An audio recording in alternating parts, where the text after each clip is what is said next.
Hola Rat Sisters, ¿cómo les va? Bienvenidas a un nuevo episodio de la Rasistencia. Soy Simón Rat. Esto de ser feminista radical, inclinarse hacia o simpatizar con el feminismo radical, no del tipo divertido, como dijo alguna vez la grandiosa Andrea Dworkin, a veces sí es agotador.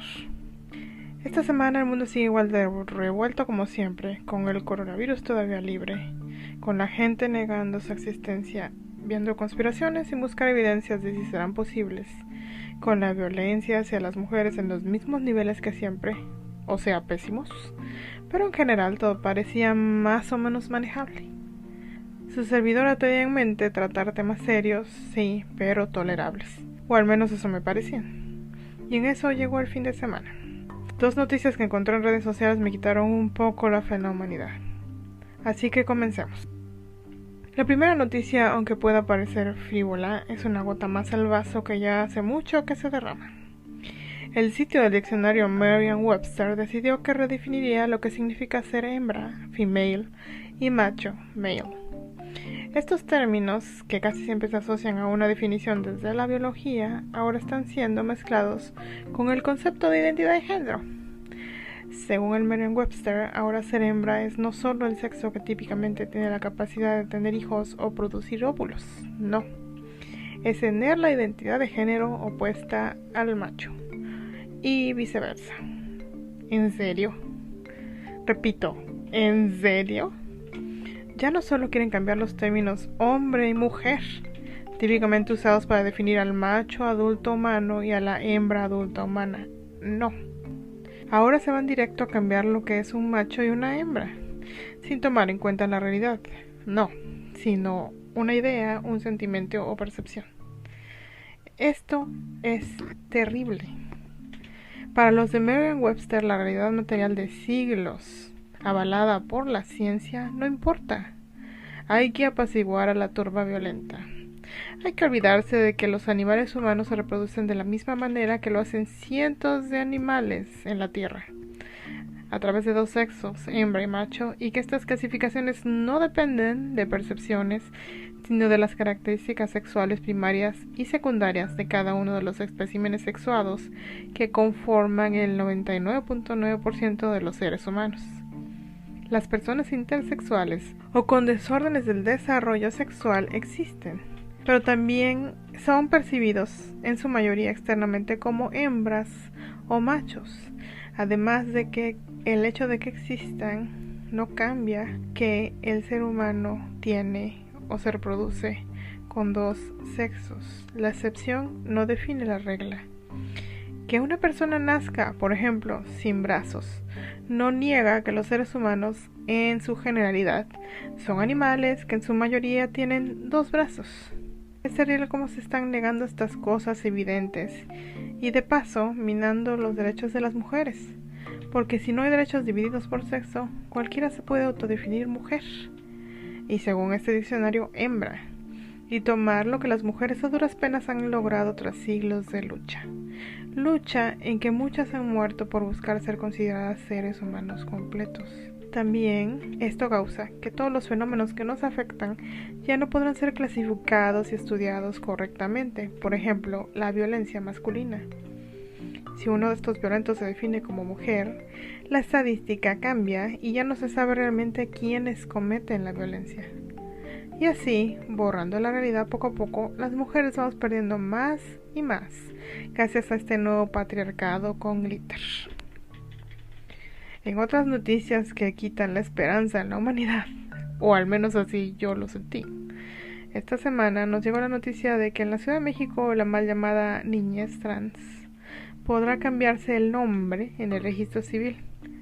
Así lo manejan, como un simple cambio de nombre, aunque en verdad es más una cosa profunda. En esa ciudad y en otras ciudades hay padres de familia que creen que el genderismo es verdad, que piensan que existe algo tan etéreo como los cerebros rosas y azules en cuerpos equivocados, y que con estas creencias impulsan a sus hijos, quienes posiblemente han mostrado ser disconformes con lo que se les impone de acuerdo a su sexo, a que cambien su identidad y que ahora se declaren niños trans. Así, La ola transactivista continúa su camino de arrollar a lo que sea que se ponga a su paso, sean derechos de las mujeres o una niñez libre de estereotipos de género, todo con tal de hacer avanzar su agenda.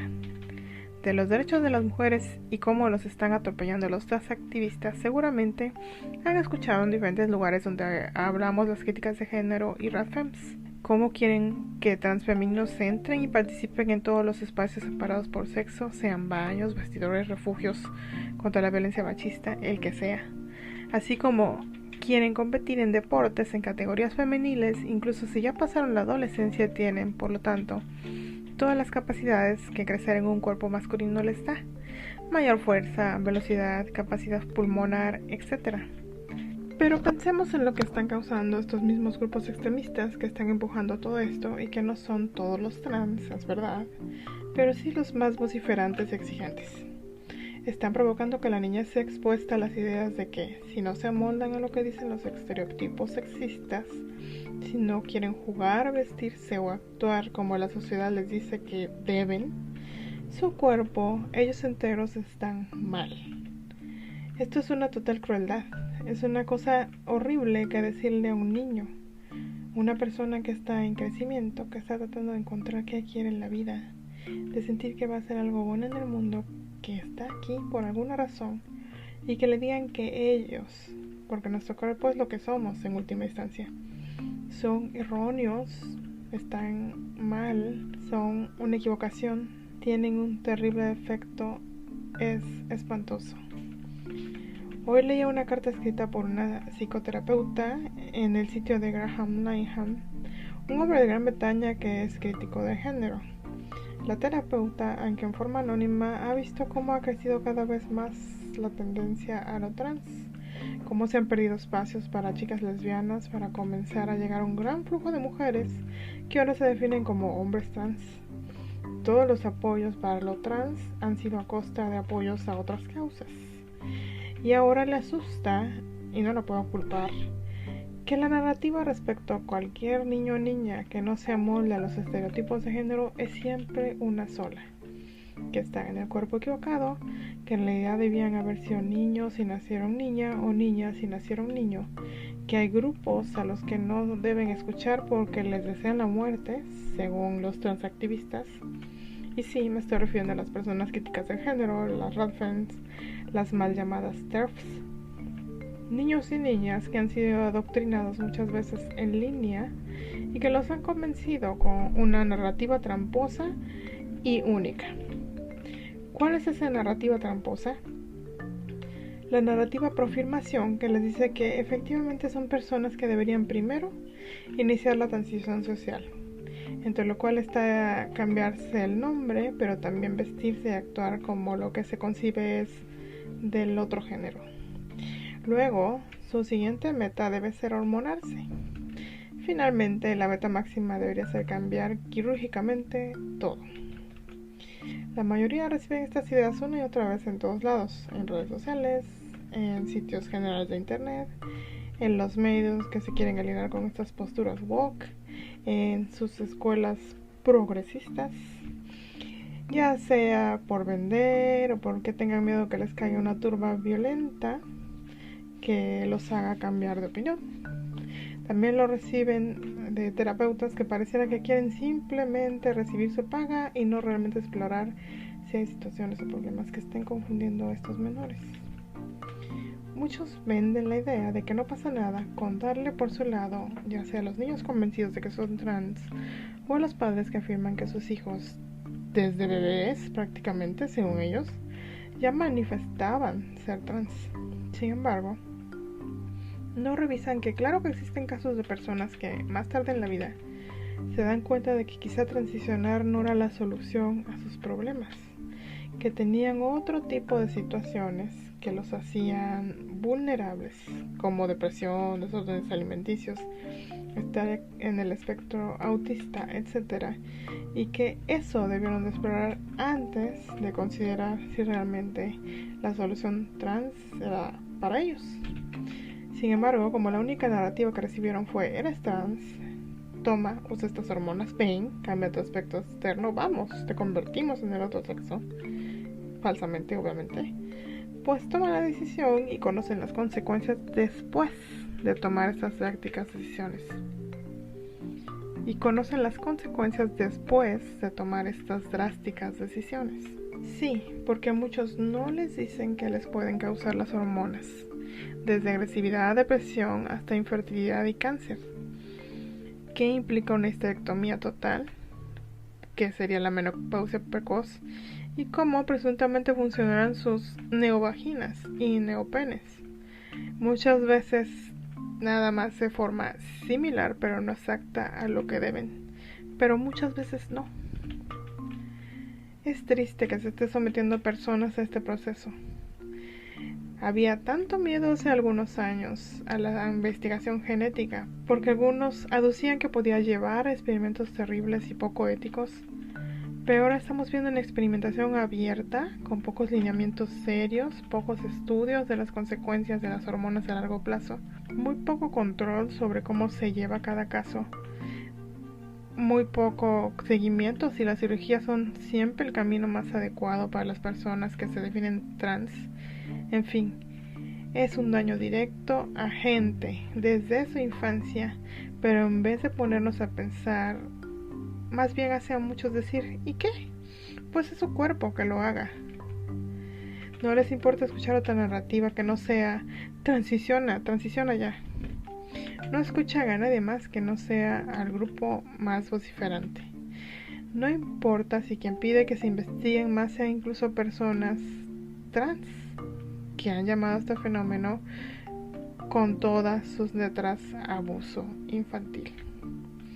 Las autoridades de la Ciudad de México decidieron ignorar completamente la petición de feministas críticas del género o tendientes a lo radical, pero también dejaron de lado posturas como las de las personas trans, de terapeutas críticos de todas estas tendencias, de médicos a quienes también les preocupa esta situación, en fin. Existe toda esta gente, están allá afuera en el mundo, solo hay que buscarlos un poco para oír la otra perspectiva. Pero así fue como tomaron la decisión, tomando en cuenta solo un lado, al parecer con el fin de ser un gobierno de vanguardia y lograr más votos cuando sea el momento de volver a elegir gobernantes. Es alarmante lo que está pasando no solo en México, sino en varios países del mundo, desde los más progresistas, donde desde medios hasta autoridades apoyan todo lo que diga el lobby trans, hasta los que están buscando día a día salir adelante, que con su situación de recursos limitados dedican desproporcionadamente los pocos que tienen a quienes promueven su causa con más gritos e imposiciones, además de permitir que estas tendencias dañen a diferentes personas. Pero lo que queda es luchar contra estas cosas que estamos viendo que se están dañando a las mujeres y a otros grupos vulnerables como los menores. Luchar aunque todo esté en nuestra contra, porque no es cualquier cosa contra lo que luchamos, es por nuestra libertad, por nuestros derechos duramente ganados, así como por la seguridad y la felicidad de la infancia. Personas que apenas se están desarrollando y que deberían de tener una vida por delante, libre de daños. Y bueno, este fue nuestro episodio de Rat Sisters. Espero que de todo esto lleguen a una conclusión que les dé fuerza y esperanza. Al menos mi conclusión es que hay que unirnos más y buscar que se nos escuche. No se desanimen. Yo no lo haré. Les invito como siempre a seguirnos y a compartir este podcast en redes sociales, Twitter, Facebook, YouTube e Instagram. Porque entre más gente sepa de estos temas, más podremos quizá hacerlos pensar en nuestra postura, investigar por sí mismos, dejar de seguir una narrativa que parece más bien un culto, que no admite pensar, cuestionar, ni tratar de enterarse de las cosas por cuenta propia. Recuerden también que estamos en varias plataformas de podcast para que nos escuchen donde gusten y deseen. Apple Podcasts, Spotify, Anchor, Google Podcasts, Overcast, Breaker, Radio Public, TuneIn y Podbean. Abrazos y que tengan la mejor semana posible.